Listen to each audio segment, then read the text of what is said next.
Hello guys, অনেক দিন বাদে তোমাদের সাথে দেখা। কেমন আছো তোমরা আমাকে প্লিজ জানাও। তো আজকে আমার ভিডিওটা করার কারণ হচ্ছে আমি 3 দিনের একটা ব্লগ করতে চলেছি। সেটা হচ্ছে আমি কলকাতা থেকে ব্যাঙ্গালোর যাচ্ছি ফর 6 মান্থস। আমরা ব্যাঙ্গালোরে স্টে করব। তো কলকাতা থেকে ব্যাঙ্গালোর যাওয়ার রোড ট্রিপ করছি। রোড ট্রিপের এক্সপিরিয়েন্সটা ঠিক কেমন থাকে, কীভাবে আমরা এর আগেও 3-4 বার রোড ট্রিপ করেছি, Kolkata to Bangalore, Bangalore to Kolkata, but কোনোবারই আমার ব্লগ করা হয়নি। তো আই হোপ যে আমি ব্লগটা কমপ্লিট করতে পারি অ্যান্ড তোমাদের কিছু ইউজফুল ইনফরমেশনস শেয়ার করতে পারি, আমাদের এক্সপিরিয়েন্স শেয়ার করতে পারি, যাতে আমাদের দেখে তোমরাও ইন্সপায়ার হও রোড ট্রিপের জন্য। বিকজ এই রোড ট্রিপটা ভীষণ সুন্দর, পুরো ইস্টার্ন ঘাট ধরে টুয়ার্ডস ব্যাঙ্গালোর, প্রায় কলকাতা থেকে 2000 কিলোমিটার, 1900 সামথিং। তো এই পুরো জার্নিটা আমাদের 3 দিনের হবে। তো আজকে ফার্স্ট ডে, এখন বাজে হচ্ছে রাত 2:30, 2:30 AM, 15th ফেব্রুয়ারি। তো আজকে আমরা আমাদের জার্নিটা স্টার্ট করছি। এই টাইমে বেরোনোর কারণ হচ্ছে এই টাইমে রাস্তা ফাঁকা থাকছে। উই হোপ, লেটস সি কেমন থাকে। তো আমরা একটু তাড়াতাড়ি পৌঁছে যাব। আমাদের ফার্স্ট ডেস্টিনেশন হচ্ছে পুরী। আমরা যাওয়ার সময় পুরীর জগন্নাথ মন্দিরে জগন্নাথ দেবের দর্শন করি, পুরীতে স্টে করি, অ্যান্ড দেন সেখান থেকে আমরা বিজয়ওয়াড়া জন্য রওনা হই। তো লেটস গো।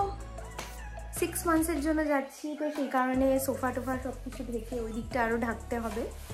ঢেকে বাড়িঘর পরিষ্কার করে, আমার যে হাউস হেল্প তার কাছে একটা চাবি থাকে, সে এসে নেক্সট দিন একটু পরিষ্কার করে দিয়ে যাবে সব কিছু। মোটামুটি আমি গুছিয়ে গেছি। তো এইভাবেই আমরা কলকাতা থেকে ব্যাঙ্গালোর যখন যাই বা ব্যাঙ্গালোর থেকে কলকাতায় যখন আসি, মোটামুটি এইভাবেই ম্যানেজ করি। এই জায়গাটা হচ্ছে আমরা কোলাঘাট ক্রস করে গেছি। তো বাড়ি থেকে বেরিয়ে আমরা চিনার পার্ক থেকে আসছি। তো চিনার পার্ক থেকে কোলাঘাট পর্যন্ত ইউজুয়ালি 2 আওয়ার্স মতন সময় লাগে, বাট আমরা প্রায় 1 hour 15 minutesে কোলাঘাট ক্রস করে এগিয়ে গেছি। তো তোমাদের দেখিয়ে দিচ্ছি রাতের রাস্তাটা কেমন থাকে। কিছুটা এগোনোর পর মোটামুটি ওই বালেশ্বরের পর থেকে এই রকম ফগের মধ্যে পড়েছিলাম আমরা। ভীষণ ভয় লাগছিল এই রাস্তাটা দিয়ে যেতে। অ্যান্ড ফাইনালি কিছু লরি যাচ্ছিল, তো আমরা একটা লরির পিছনে আস্তে আস্তে ফগ লাইট জ্বালিয়ে এগোচ্ছিলাম, বিকজ লরিটার লাইটটায় কিছুটা ভিজিবিলিটি পাচ্ছিলাম, আদারওয়াইজ রাস্তায় মারাত্মক ফগ ছিল। তো যাই হোক, এই রাস্তাটা কোনোভাবে ক্রস করে এগিয়ে গিয়ে এই এত সুন্দর প্রাকৃতিক দৃশ্য দেখতে দেখতে আমরা আস্তে আস্তে এগিয়ে যাচ্ছি আমাদের ডেস্টিনেশন পুরীর দিকে। বাড়ির থেকে খাবার ক্যারি করছি আমি, তো গাড়িতেই একটু একটু কিছু খাচ্ছি, চিপস वगैरह, জুস এগুলো ক্যারি করছি। সৌমেন নেমে টিফিন করে নিয়েছে আর আমরা এখন ঢুকছি পুরীতে। ভিআইপি রোডে প্রাইড অনন্যা রিসর্টে ছিলাম। এটা হচ্ছে সামনের ভিউটা হোটেলের। এটা হলো প্রাইড অনন্যা রিসর্টের রিসেপশন এরিয়া।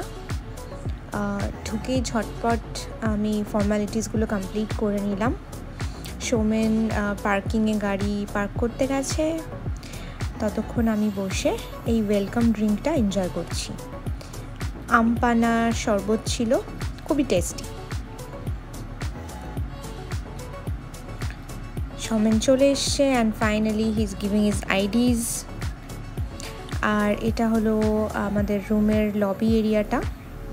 এটা হচ্ছে আমাদের রুম, মোটামুটি ভালোই।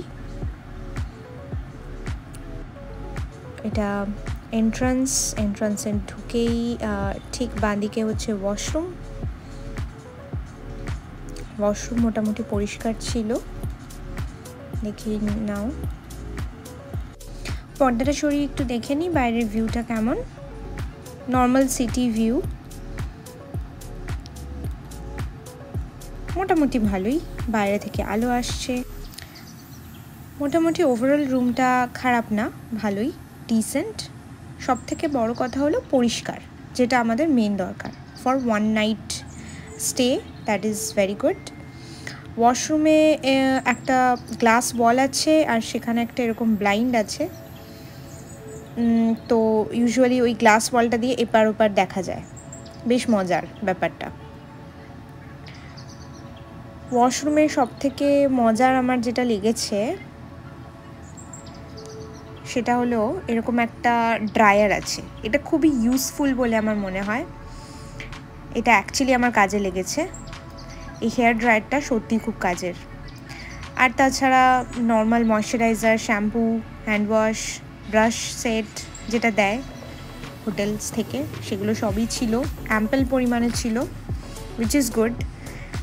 দুটো স্লিপার ছিল, বেডরুম স্লিপার, একটা ওয়েট মাপার মেশিন, এখানে একটা স্মল ফ্রিজ যেটা আমাদের কোনো কাজে লাগেনি।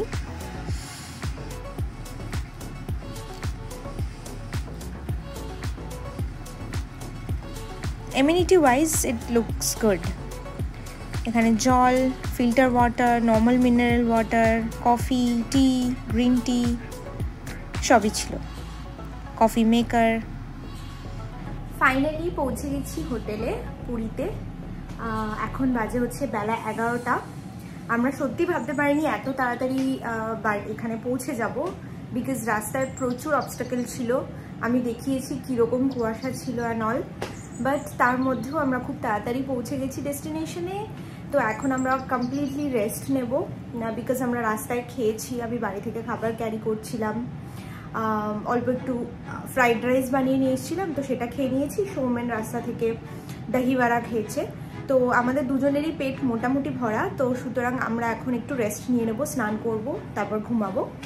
ঘুমিয়ে বিকেল 3-4 নাগাদ ঘুম থেকে উঠে আমরা যাব মন্দিরে। তারপরে আবার কিছু একটা খেয়ে মেবি খুব তাড়াতাড়ি আমরা ডিনারটা সেরে ফেলবো সন্ধ্যে 7টার মধ্যে। তারপরে আবার আমরা একটু রেস্ট নিয়ে আবার আজকে মাঝরাতে আমাদের জার্নি স্টার্ট করব towards Vijayawada. So stay tuned. Hello, এখন বাজে বিকেল 5টা। আমরা উঠে রেডি হয়ে গেছি ঘুম থেকে উঠে। এখন ভীষণ ফ্রেশ লাগছে। একটা ক্লাব স্যান্ডউইচ খেলাম, ভেজ ক্লাব স্যান্ডউইচ। তারপর রেডি হয়ে এখন আমরা বেরিয়ে যাচ্ছি মন্দিরের উদ্দেশ্যে। ফোন আর পার্স এগুলো আমরা সব হোটেলেই রেখে যাব, বিকজ মন্দিরে তো এগুলো অ্যালাউড না, তোমরা সবাই জানো। তো সেগুলো রেখে একদম ঝাড়া হাত পায়ে আমরা জাস্ট হোটেল থেকে বেরিয়ে একটা টোটো ধরে মন্দিরে যাব। মন্দিরে এখন পার্কিং অ্যান্ড রাস্তাঘাট প্রচুর চওড়া করে দিয়েছে, বাট স্টিল আমরা গাড়িটা নিচ্ছি না, বিকজ এতটা লম্বা জার্নি করছি। তাই গাড়িটাকে একটু রেস্ট দিয়ে আমরা মোটামুটি টোটো করে বা পায়ে হেঁটে যাব। অ্যান্ড একটু সন্ধেবেলাটা এক্সপ্লোর করব, পুরী আশেপাশে খাবার দাবার এক্সপ্লোর করব। অ্যান্ড দেন 8টার মধ্যে আমার প্ল্যান আছে আমরা আবার ঘুমিয়ে পড়বো, যাতে আমরা আবার রাতের জার্নির জন্য রেডি হয়ে যাই। মন্দিরে খুব ভালো পুজো দেওয়ার পর বেরিয়ে আমরা একটু স্ট্রিট ফুড এক্সপ্লোর করছি। সৌমেন এখানে নিয়েছে আলুর চপ আর তার উপর ঘুগনি।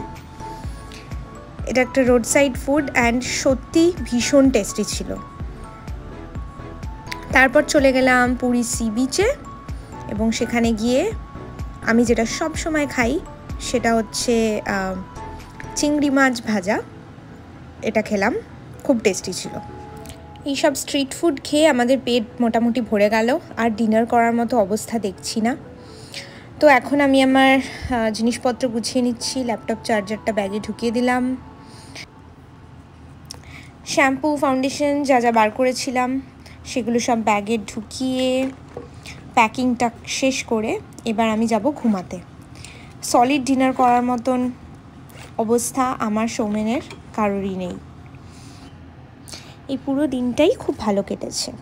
এখানে একটা নোটবুক আর একটা পেন্সিল ছিল, তাই একটা সুন্দর গুড নাইট মেসেজ লিখে আস্তে আস্তে লাইট অফ করে এবার আমরা ঘুমিয়ে পড়ব। আজকের জগন্নাথের দর্শনও খুব ভালো হয়েছিল, আর সত্যি দিনটা ভীষণ পজিটিভ ছিল। So stay tuned for the day 2। আজকের জন্য ব্লগটা আমি এখানেই শেষ করলাম। টাটা, বাই বাই, আবার দেখা হবে।